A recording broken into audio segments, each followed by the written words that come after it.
Petrichor is the earthly scent produced when rain falls on dry soil. The word is constructed from Greek petra, meaning stone, and ichor, the fluid that flows in the veins of the gods in Greek mythology. The smell derives from an oil exuded by certain plants during dry periods, whereupon it's absorbed by clay-based soils and rocks. During rain, the oil is released into the air along with another compound, geosmin, a metabolic byproduct of certain bacteria which is emitted by wet soil, producing the distinctive scent. Ozone may also be present if there's lightning. Ozone, incidentally, comes from the Greek word meaning to smell.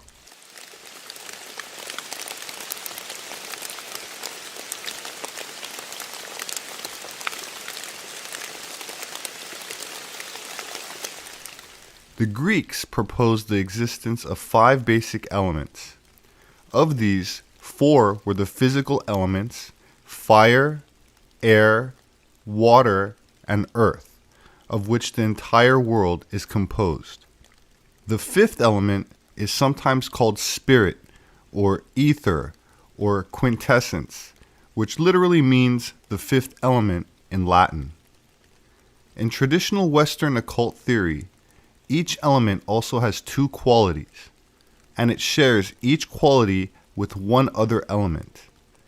Each element is either warm or cold, and this corresponds with a male or female gender, where male qualities are things like warmth, light, and activity, and female qualities are dark, cold, passive, and receptive.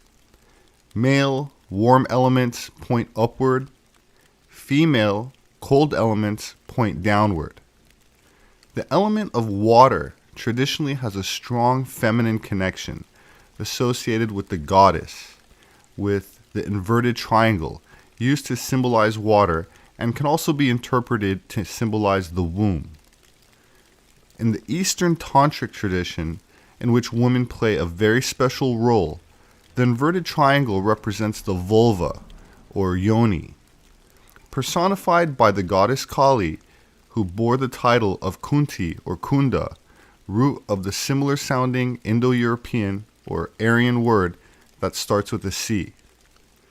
The yoni yantra, or upside down triangle, was known as a primordial image, representing the Great Mother as source of all life.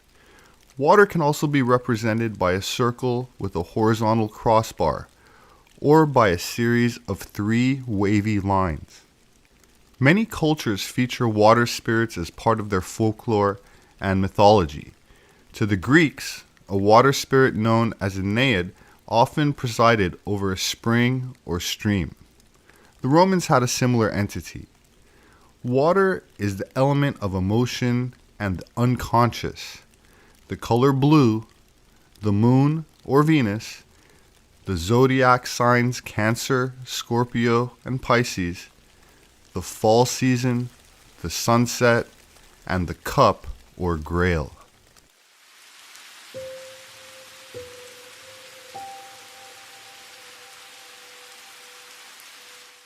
In our modern culture, this concept of Christ being married and having children is often wound up in the sensationalized stories of the Holy Grail. Some stories depict the Grail as a special cup. There are even some ancient legends that say, oh, this is the chalice that was used at the Last Supper. A 9th century Psalter, or Book of Psalms from Paris, France, portrays the crucifixion of the Son of God, with the Grail chalice near his feet. They believed that there was a bloodline of Israel, of David. Some ancient Irish legends claim that Jeremiah traveled to Ireland, accompanied by one of the princesses of Judah. Was Jeremiah perhaps a protector of the royal bloodline of the house of Israel?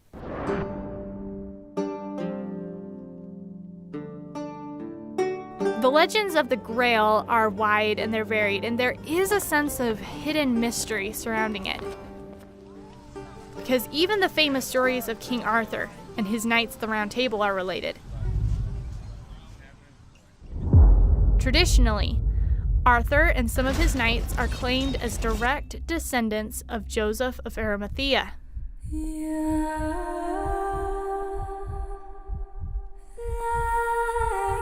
Medieval legends claim that all unicorns were hunted and killed.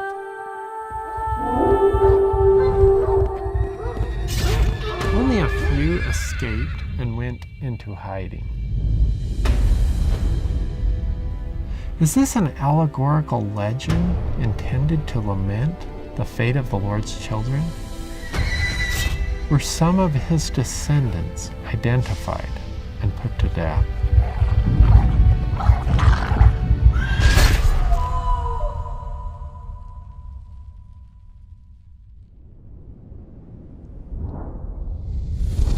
Mary Magdalene.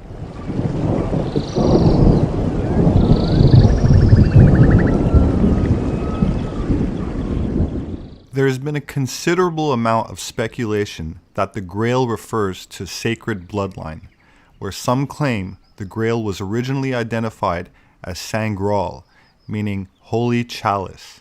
Graal is an ancient Mesopotamian word meaning nectar of supreme excellence, which some have interpreted as blood, which was allegedly consumed by antediluvian gods and kings.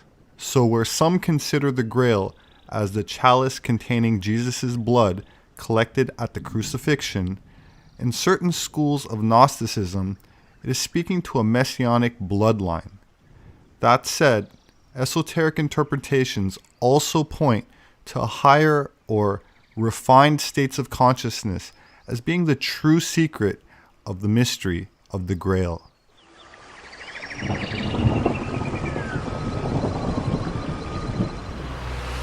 It says Sense Blackwater, Schwarzwasser. There's the bear. There it is. So here it says Blackwater. That's where it's from. It says again the Blackwater Bridge. There it says Grasburg, the Grass Castle. Well, grass doesn't make any sense. It must have been an L, like Grail's Castle. There it is. So I'm looking for the Grail's Castle, and here is a cave where we go through, and hope we find it. In German the thing is called Grasburg. It means grass, but it doesn't make any sense for a castle. Burg, it means a castle. Here in Switzerland, in the canton of Bern, that means the bear, as John saw it, and the bear has also black water in their logo, and this is black water here. It's called Schwarzwasser. So well, let's hope we find the cave now. Okay, there we go, into the cave. I hope we get out from the other side to the Grailsburg, the Grail's Castle. So there we are, at the other side. Oh, there we got Isis' chair. Look at it. Look at it. Sisters of Isis, they're here. Quite dripping here. So let's go and find the Grail's Castle. Let's go. Probably do some rituals here. Oh boy. Oh boy. So this is the tunnel where we came from. So the Grail's Castle, I think it should be there somewhere or on the other side. Yeah.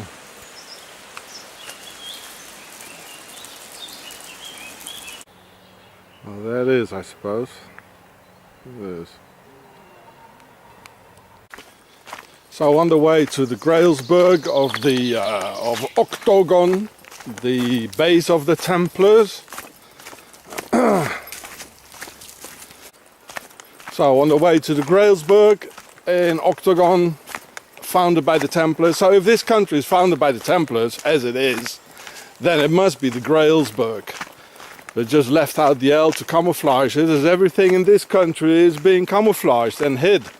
And this country was founded by the Templars, as I told you, Ah, there it is. This is the Grail's castle. These guys from Octagon, they already ruled 1,000 years before the US was being born and founded. And they are ruling in the US, I'll tell you. Oh, I tell you, they do. And that's why they call it Blackwater.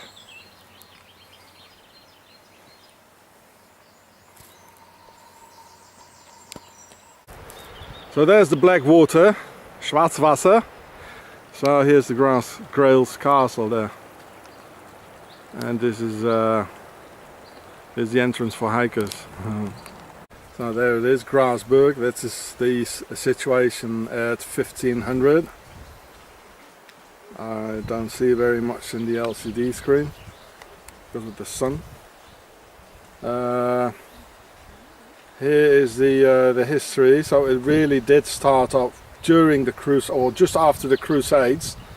I mentioned that 1291 was the last crusade, and they founded Switzerland. Oh, going up the stairs here to the castle. Hello, you got coffee ready?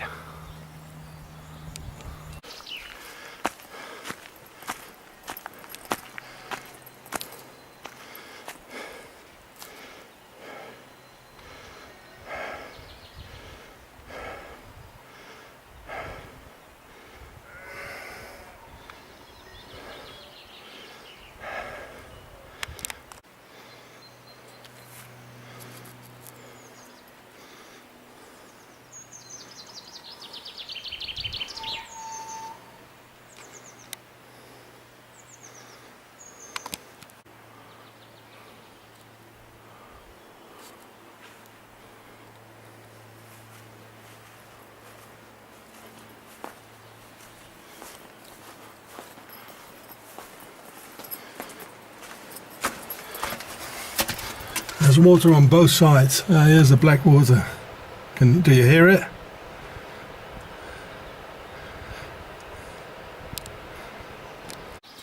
Well, the water seems to be on all sides here. So there's the Black Castle, the town, the Blackwater. I mean the origins of apart from the First Nations. The origin of the US, they lie in Europe, so this is where it all came from.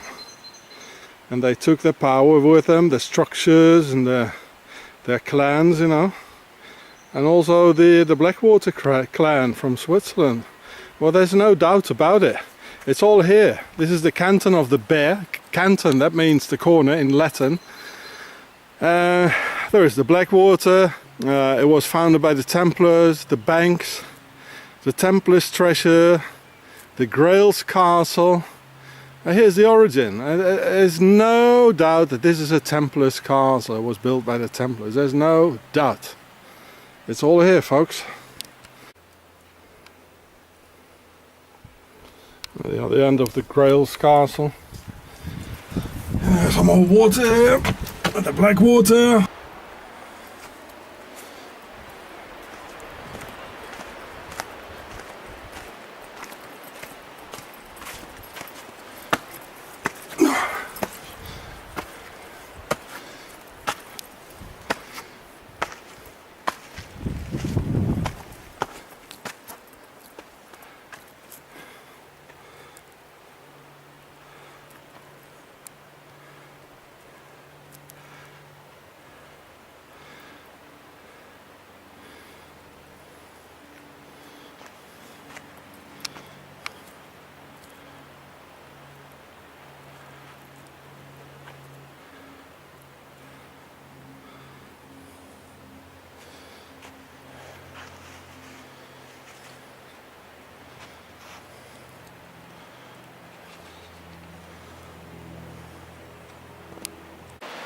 Now going down here you get to the Blackwater.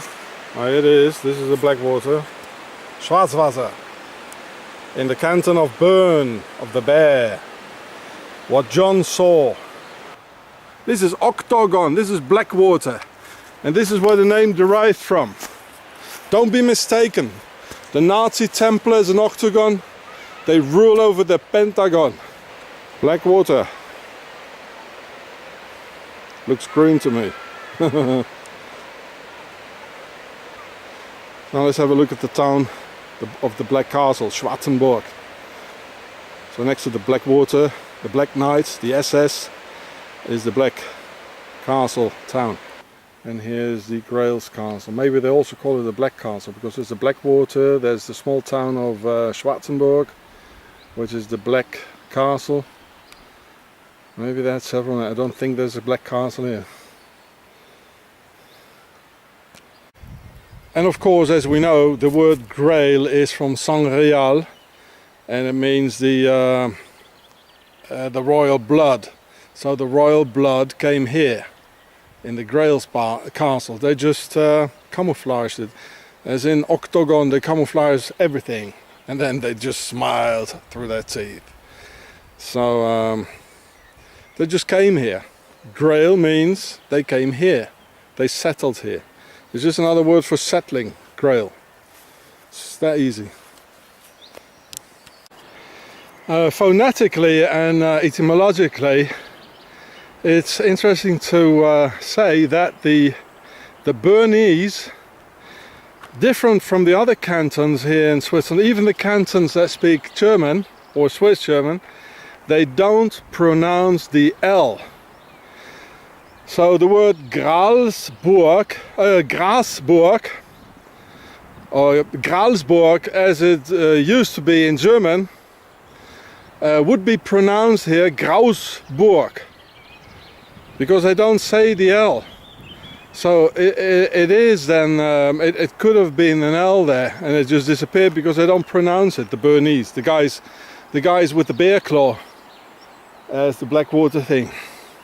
They don't pronounce the L, so they thought, well, you know, why continue to write it down if they don't pronounce it? So Gralsburg in German would be pronounced by these Bernese, the people of the bear, as Grausburg. Okay, so this is the Gralsburg, where the Per'a, where the word pharaoh is from, which means the big house, which is not the pyramid, which is rather this the castle here, or the ruins. So the Per'a, that means the big royal house of the pharaohs, and that's the Grail. That's the Per'a, the big royal house. They came here and they settled down. That's what the word Grail means. The Grail's castle. Yeah. Oh, like for instance, the German word Verwaltung, that means the administration. In Bern, that's being pronounced as Verwaltig. Anybody hears an L? No, it disappeared. Just as the word in the Grail, it just disappeared. So you see, quod erat demonstrantum. So today, actually, this place is the grass castle, Grasburg, because they all come smoking a joint here. And but in the Middle Ages, at the end of the Crusades, when they built it here, there was no grass. Oh no, there were no lawns, no golf places or soccer fields. No way, it was all forest. So the word grass, it's nonsense. It was Grail, which I explained to you before. There's no doubt. And the Grail is Sangreal, the holy blood of the pharaohs, the royal blood of the pharaohs, which came here. According to Carl Jung, water is a universal symbol of the unconscious mind. The lake in the valley, for example, is the unconscious, which lies, as it were, underneath consciousness, so that it is often referred to as the subconscious. A well is often representative of a sacred portal to the other world. So, where the legend of the Grail may tell of a certain bloodline, it almost certainly also contains symbolism to a deeper mystery into the subconscious mind and possibly the soul as well. The great cycle of the Grail, which has become one of the most important descents of symbolism in the Christian world. During the Romance period in Europe, there were a long group of troubadours, many poets, literary people, persons in almost every walk of life, religious and secular, who centered their patterns of living around what was called the legend of the quest, the search for the Holy Grail. And in spite of a tremendous amount of research, and the research into hundreds of manuscripts, the problem of the Grail remains very largely unsolved. So this morning we want to approach it a little differently, not dogmatically, to see if we can see a little more of the influence of this tradition, not only upon the people of the 14th, 15th, and 16th centuries, but upon the world as it is today. For part of the story seems to come down even into our own time. Where it all began is quite unknown. Probably it is pre-Christian originally. It may have begun in Persia or Chaldea or one of the other nations of the Near East. But it was the story of a search for the most holy relic of Christendom, the Holy Grail, the cup from which Christ drank at the communion of the Last Supper. The fact that the cup continued to exist is variously supported by myth, by legend, and by certain semi-historical accounts. Probably one of the most prominent and common legends is that to the effect that it was brought to Britain by Joseph of Arimathea. He was the one who loaned or gave his tomb for Christ's body to rest in the Holy Sepulchre. Joseph reached England probably around the year 50 or 60 A.D. and is supposed to have brought with him the Holy Grail and the handkerchief of Saint Veronica. Veronica herself is said by some to have also been in this small group that under persecution left the Near East, traveled through France, came to the coast of France, and journeyed over to Britain, where they were hospitably received and where the original church of Glastonbury was built. So as far as the English tradition is concerned, Glastonbury becomes the center of the great Grail cycle. Glastonbury is an area in rather swampy land surrounded by marshes that were known in ancient times as Avalon. And it was to Avalon at the time of his death that Arthur was carried by the mysterious women in the great black barge that took his soul to the afterlife. All of these stories seem to have some kind of a special meaning. The bards sang them, and they were carried through many different cycles of poetry and prose. They appear in the Near East. We find references to them in Islam, but we do not seem to be able to make a solid statement of what is fact and what is fable, what is fanciful and what is symbolical. Perhaps the symbolical development of the story began in Alexandria, which was a mingling ground for practically all of the religions of the world in the period from the 2nd century BC to the 3rd century AD. Here a great many sacred writings were preserved. Here the Gnostics and the Essenes created their schools of thought. the Neoplatonists and the Neopythagoreans, and also here, according to the ancient tradition, the first college of Christianity was established by the Apostle Mark. So there are many stories of this particular series of events or cycles, and perhaps it is useful at this time to consider what the meaning might be. The order of the quest was always more or less the same in the story. It was added to a little and subtracted from a little by different writers, but it centered around three distinct objects. One was the Holy Grail, which was the most important of the hallows, as they were called. The second was the spear of the centurion Longinus, which is supposed to have pierced the side of Christ. And the third is the wreath of thorns. These have been variously sanctified in different parts of the world. Great cathedrals of Europe have declared that they possess these objects.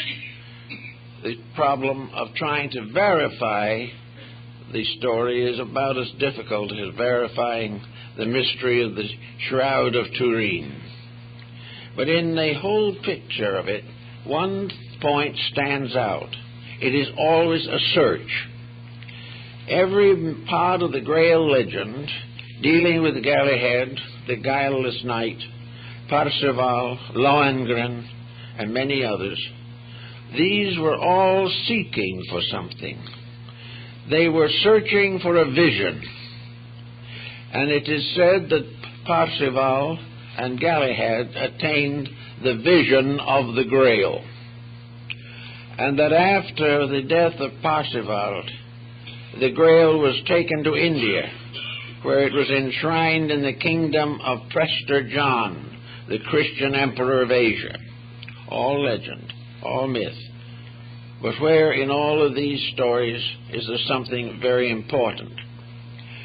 A number of scholars trying to find what was called the hidden church of the Grail finally came to the conclusion that the search was fruitless, that they would never be able to find a church in this world that fulfilled the requirements of this mystery. They finally decided, therefore, that the church of the Holy Grail was not in the material world, and yet it existed, and that it became part of a great descent of man's aspiration after enlightenment. The search was always the same. The search was for light. The search was for union with reality, and was a great dedication, a pilgrimage toward reality. As we go into this, we find an interesting factor presenting itself. And that is that from the beginning there is an overtone in the Grail cycle that seems to suggest that in every instance the Grail search must be an individual effort. There was no way of joining something. There was no way of proclaiming a membership or depending upon a group support for the attainment of the quest. You could not become part of a congregation of the Church of the Holy Grail. Every part of it had to be individual. The individual himself was searching to become one with the communion of saints, with those of the other life who had attained the illumination of the soul. It was therefore the soul in man searching for the eternal soul in life. And this search had to be a personal dedication. Those who achieved the search and finally beheld the Grail became a company apart, but they were never organized as an organization. They became mutually knowing of each other because they had all attained the same level of insight. They were part of a level of internal illumination and not an organization. This seems to meet most of the requirements of the subject, but leads, of course, inevitably to the dedication for the search. A dedication which was part of the vow of knighthood back in the medieval period. The vigil of the Grail was always in a church, and a knight receiving ordination into his order spent the first night in prayer and meditation before the altar of his local church. Having thus dedicated himself internally by a voluntary action of his own, he started out on a quest which no one could assist him. No one could do it for him. No one could walk with him.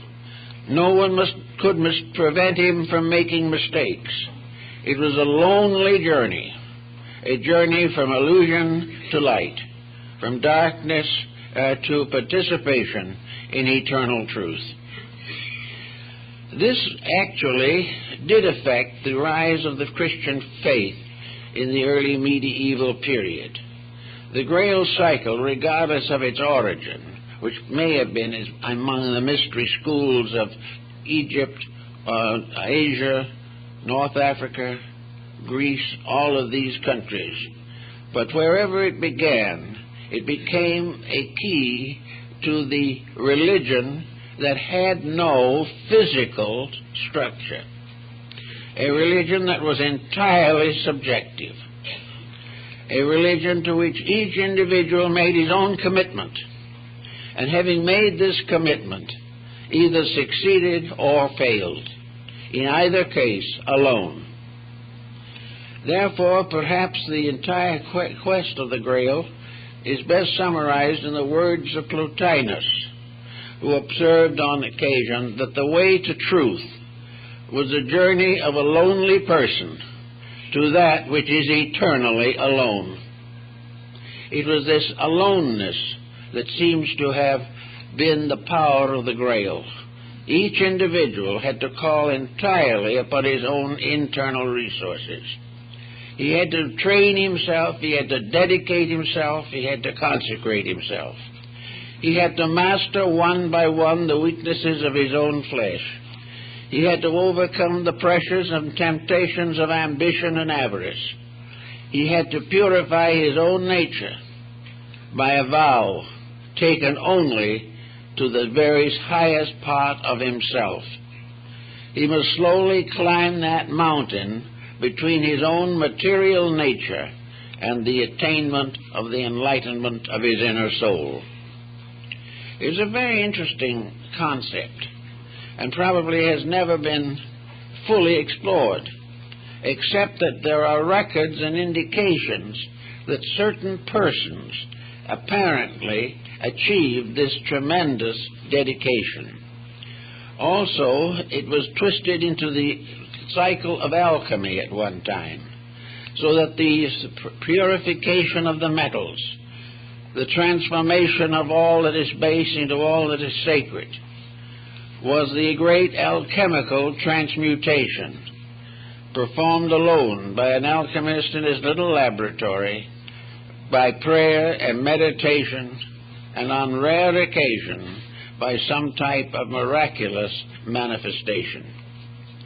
To the Grail cycle, the miraculous was an internal mystery. It did not deal with the commonplace of life. Miracles did not interfere with the workings of universal law.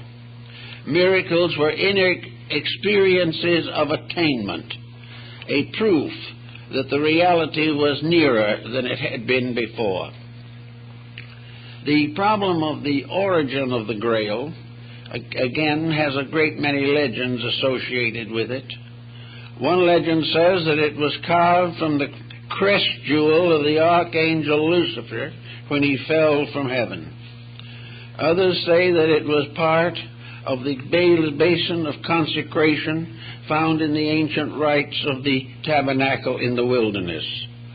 Some believe that it was the ecstatic cup of Bacchus or Dionysus in Greece. In most cases, it was a chalice in which the individual had to find ways and attain to the possibility of cleansing the inside of his own cup, which was the actual meaning of the term. Now, in doing this thought, or living this way, we find that there arose in North Africa and in early Christendom a teaching that was to become very important in the life of people. And this teaching was the cultivation of the power of internal visualization. In other words, the individual gradually transformed these ideals into inner pictures. These pictures, like the Oriental mandalas, were visualizations of a superior state of being, visualizations which impel the individual to fulfill them or to achieve the mysteries which they represented. And in some of the old English block books, and on the continent also, the city of the Grail, or the Church of the Grail, is placed at the top part of the great Ptolemaic system of the solar system. You climb the ladder of the 7 planets to reach the entrance of the secret house. This house was above the firmament, and there dwelt together the deity, the triangular Trinity, and the abode of the blessed.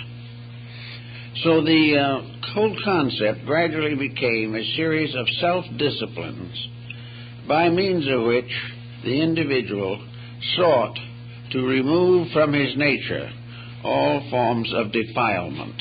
Therefore, in the search for the Grail, there must first be rites of purification. The individual must gradually, to the best of his ability, put his life in order. He will not be able to do so perfectly, that is understood, but he must make a gradual effort to get over the problems by which he is bound to an inferior state by his own center of consciousness. He must get over all grievances. There must be only true and simple acceptance and practice of the noblest form of life which he can experience. Now, if by this type of problem, or this type of living, he gradually overcomes the major weaknesses of his own nature, he gradually comes into a state of internal tranquility. And tranquility is the open door to the sanctuary of the Grail. Tranquility means peace with reality. It means that the individual accepts without question the true teachings of his religion, whatever it may be, and lives it without restriction or compromise. He must have, therefore, the ability to quiet all of the confusions which beset the average person. Now, confusions are very often things that cannot be overcome easily. Sometimes a life is harassed to the degree that it would not appear that the individual could make a new start in his own inner life. But he can if he will.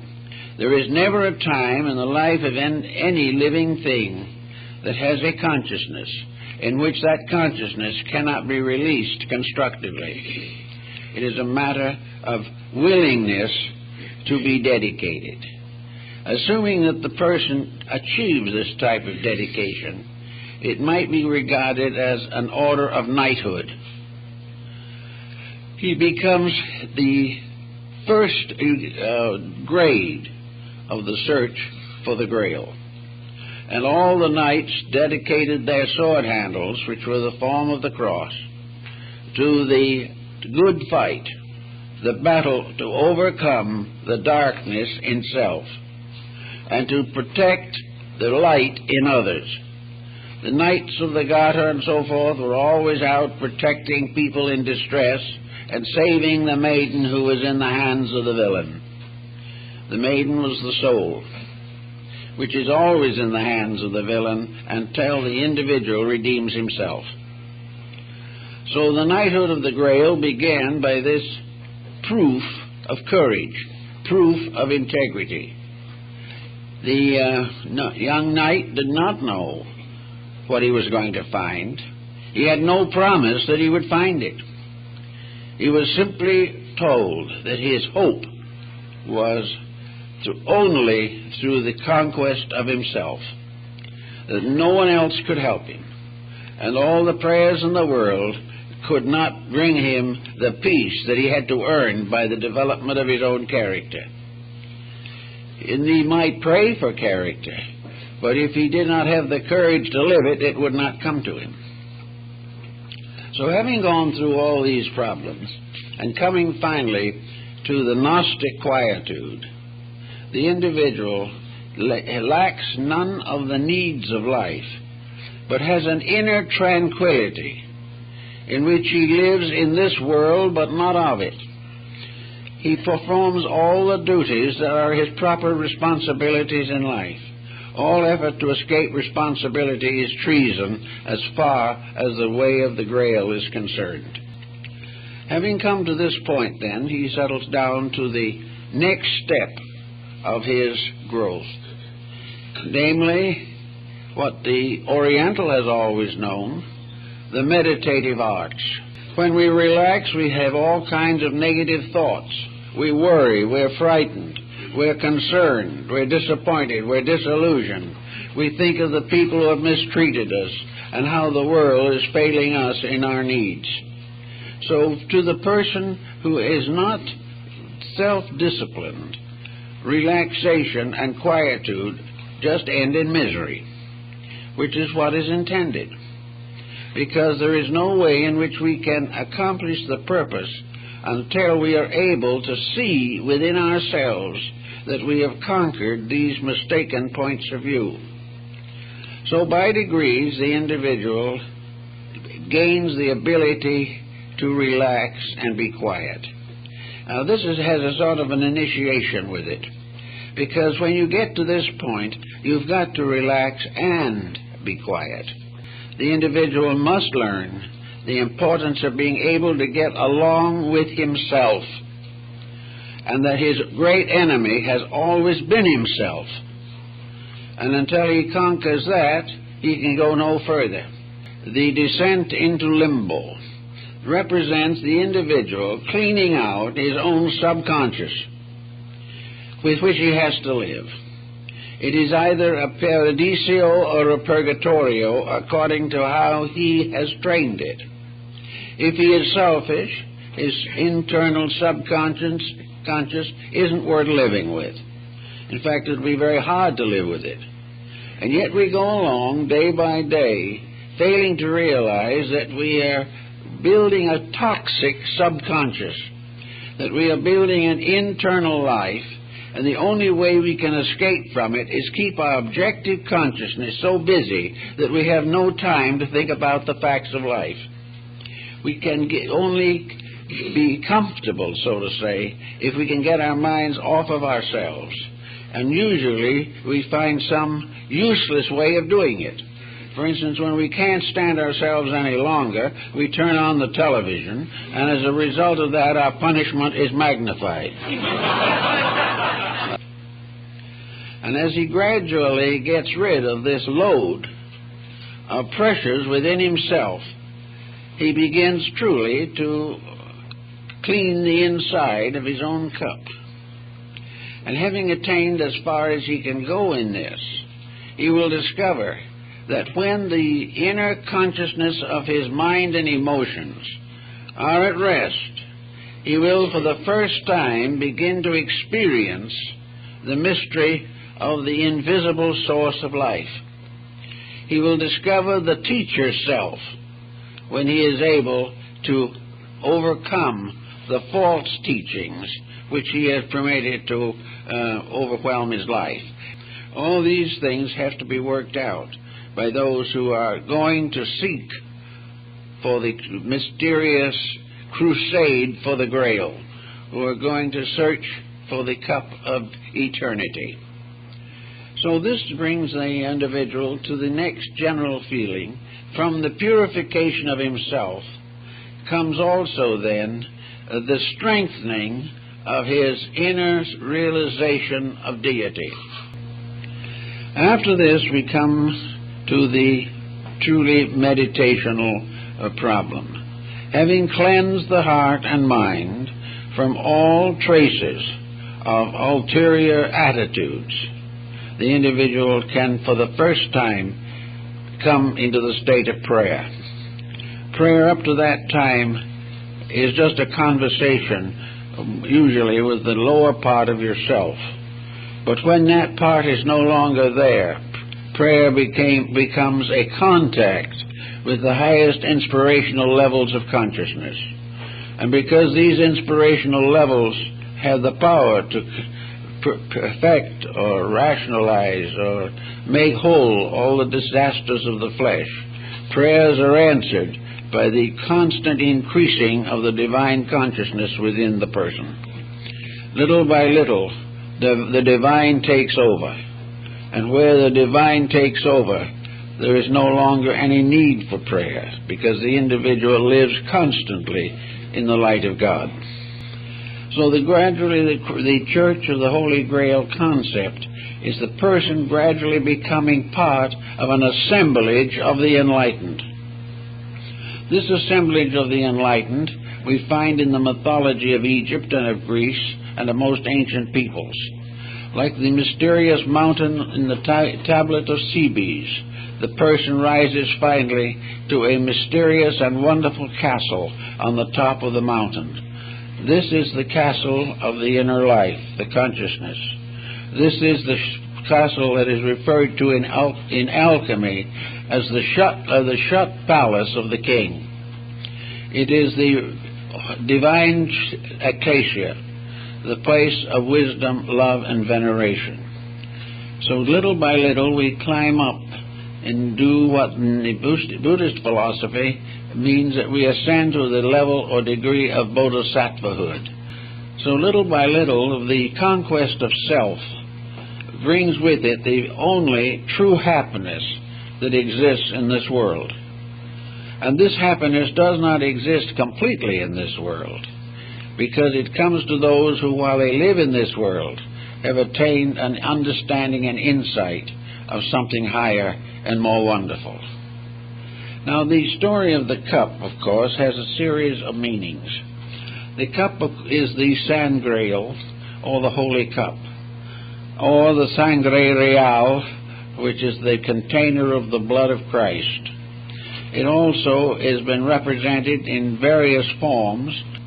If it was a pewter cup or clay cup, which Christ drank from, it was probably long forgotten and broken. But the symbol of it is eternal. Here is the cup which contains the ever-flowing blood of consciousness. It is the quest for the everlastingness which is behind all things as an attribute of deity. The mystic, therefore, very often says that he does not die, that when the time comes for him to depart from this life, some mysterious miracle occurs and he doesn't die. The physical interpretation of this has very little substance in reality. The only one who didn't and cannot die is the one who finally was the eternal itself. Therefore, all things have their comings and their goings. But the alchemist and the mystic was taught that the transition from this world to the next is not a death, and the perfect acceptance of life overcomes the illusion of the reality of death. In other words, that in which life exists may be transformed. The body of it may be changed. The life may be incorporated into other creatures, but life itself cannot die. The life in the individual cannot die, but it can depart from the body. But this departure is not death. It is transition into another dimension of space. My name is Robert Sepper. I'm an anthropologist. I'm sorry this one was so long. Please check out my published work on Amazon. Kindly share this video. Please subscribe. Please don't forget to leave a comment. Thank you very much for watching, and I will see you again very soon.